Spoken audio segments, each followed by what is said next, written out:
Welcome back, ladies and gentlemen.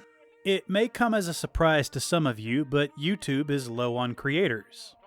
I know, I was surprised to hear that myself, but apparently it's true.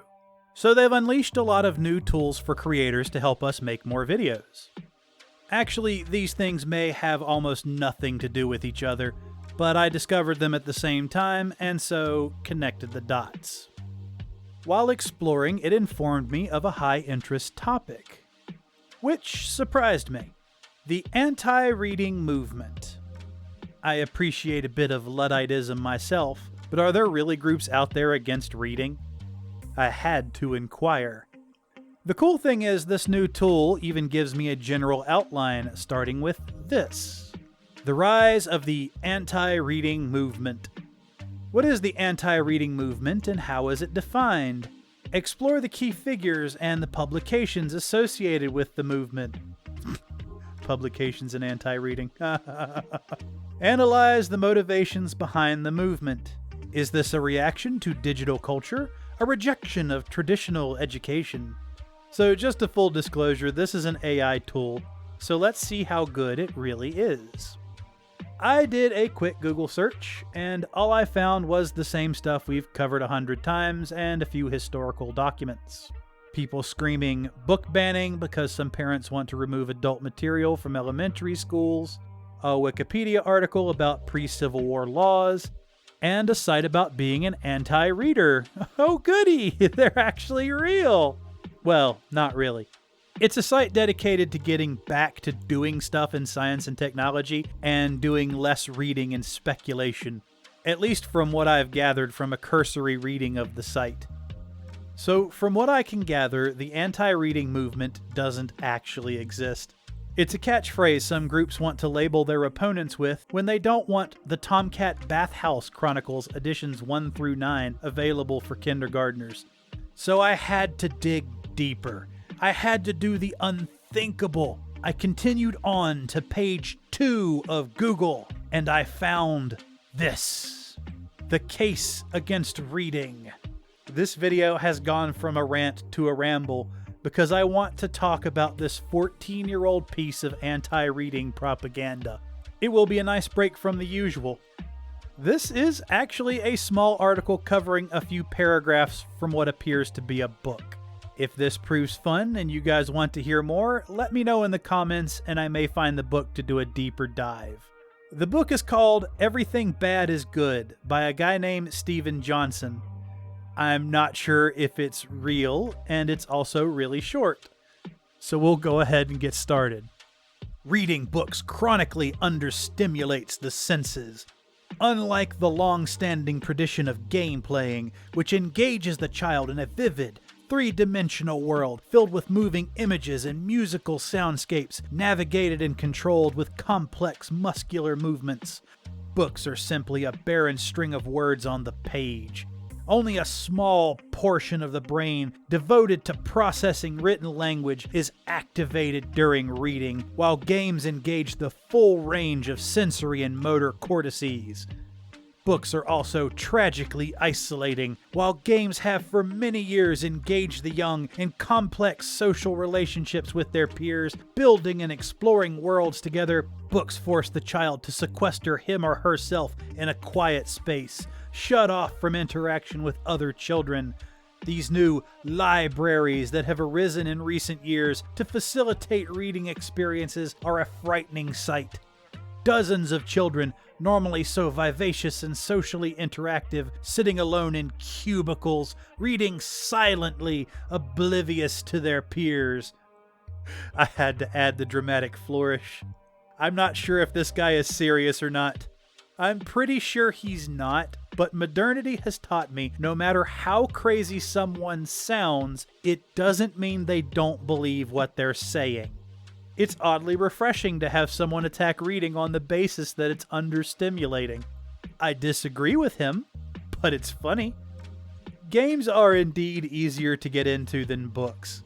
I feel like we need a dark musical score accompanying a grainy black and white video feed of kids sitting in office cubicles, librarians skulking nearby, ready to smack any non-reader with a ruler to quickly bring them back into line. Let's keep reading. I'm digging this guy. But perhaps the most dangerous property of these books is the fact that they follow a fixed linear path. You can't control these narratives in any fashion. You simply sit back and have the story dictated to you. For those of us raised on interactive narratives, this property may seem astonishing. Why would anyone want to embark on an adventure utterly choreographed by another person? But today's generation embarks on such adventures millions of times a day. This risks instilling a general passivity in our children, making them feel they're powerless to change their circumstances. Reading is not an active, participatory process. It's a submissive one. The book readers of the younger generations are learning to follow the plot instead of learning to read. This guy needs a podium and a crowd. I love how dramatic this reads. I still can't tell if he's serious or not, but it's amusing. I'm pretty sure he's not serious. I love the idea that linear plots are a danger to our children, preventing them from learning how to think and to meekly submit to whatever they read. I also don't think he's alone in this idea. I think a lot of adults think this is how kids work, or just how people in general work. Read this book so you'll think like I want you to. I've gotten this impression from teachers before, as well as internet arguments, as if every time you read a book you change your deepest held beliefs. This guy has also never picked up a choose-your-own-adventure book. Those insane things they used to sell at book fairs in the 90s and early 2000s. I remember spending more time looking for the page to continue the story than actually reading the story. Anyway, let's finish this article. Johnson is not endorsing these arguments, but encouraging us to be more open-minded about computer games. And yet, I've heard people seriously express variants of all the above propositions. I once read in a computer gaming magazine the argument that a book's narrative linearity is somehow a flaw. Once, when I proposed that books are better than movies because there's so much more activity going on in my brain when I'm reading than when I'm watching a movie, a friend said he felt that for him it was the other way around. That the conventional wisdom has become so pro-reading is a major reason to fear that too few people nowadays are addicted to this activity. Makita Brotman, in her book The Solitary Vice, writes that in Victorian times, too much reading was considered an impediment to living a full life. People believed that reading novels would fill your head with dreams, leaving you unprepared for the disappointing bleakness of the real world. Whoever wrote this article wrote about a paragraph and a half of their own words, and it's the most unreadable part of this article. One day I'll make a video on the importance of short sentences. I think I've read a few books on writing that make that point as well. Well, as fun as it was, I still haven't found a concrete anti-reading movement, and I refuse to participate in the narratives of politicians who want kids to read about bedroom activities. I'm sure somewhere out there are people who are legitimately against reading. In fact, I know there are. They're the same people screeching about books being removed from school libraries. Many will tell you not to read anything from their political opposite for fear that you will be tricked by it. But let's not talk about those. Let's instead assume that there is an anti-reading movement, a true anti-reading group, who despise the very act of reading. We must if we want to get through the rest of this outline. Let's move on to the next section. A look at the movement's arguments. Dive into the key arguments put forward by anti-reading proponents. Explore the criticisms leveled at traditional literature, difficulty, irrelevance, elitism. Examine the appeal of alternative forms of storytelling and knowledge acquisition. Weirdly, we can do this. In the article we read, funny enough, a good argument against reading is that it's understimulating, that it doesn't fully engage the brain, and that linear storytelling is limited. I disagree, but that is the only true anti-reading argument I've found. The only one that's not perverted or depressing, that is. As far as arguments against traditional literature, yeah, I can make a few. In a recent poll, I listed The Count of Monte Cristo as a potential next book review. I've had people express they want my take on it, and I've even had friends tell me it's one of their favorite books. These same friends have warned me of the difficulty, mainly that it's full of old French slang, which in itself is difficult. I remember reading A Clockwork Orange and having a great deal of difficulty with the slang. I also had a great deal of difficulty with the main character, but that's covered in my review. Slang is certainly one of the more difficult things of really old books, but so are societal norms. Not everyone knows how people lived 100+ years ago, and frankly, most don't care. Often such things are needed to fully understand and appreciate these pieces. That said, knowing this stuff and having friends who also know this stuff opens up a lot of potential for inside jokes. It's like when I was a teenager and a friend of mine wanted to learn Gaelic because so few people spoke it. It would be like having our own private language, was his argument. As for other forms of storytelling, movies and games certainly do action better. Action is really hard to write. The best thing I've found is to have the rest of the book be so engaging and then to be as clear and concise as possible when the action happens. But for something deep, books win every time. It's hard to beat the depth you can have with a character when you can actually know their thoughts. Something that's really hard to do with other forms of media. Comics being a slight exception, but they're limited by page space. I'm still not convinced by the anti-reading argument, so let's move on. Cultural discourse and the future of reading.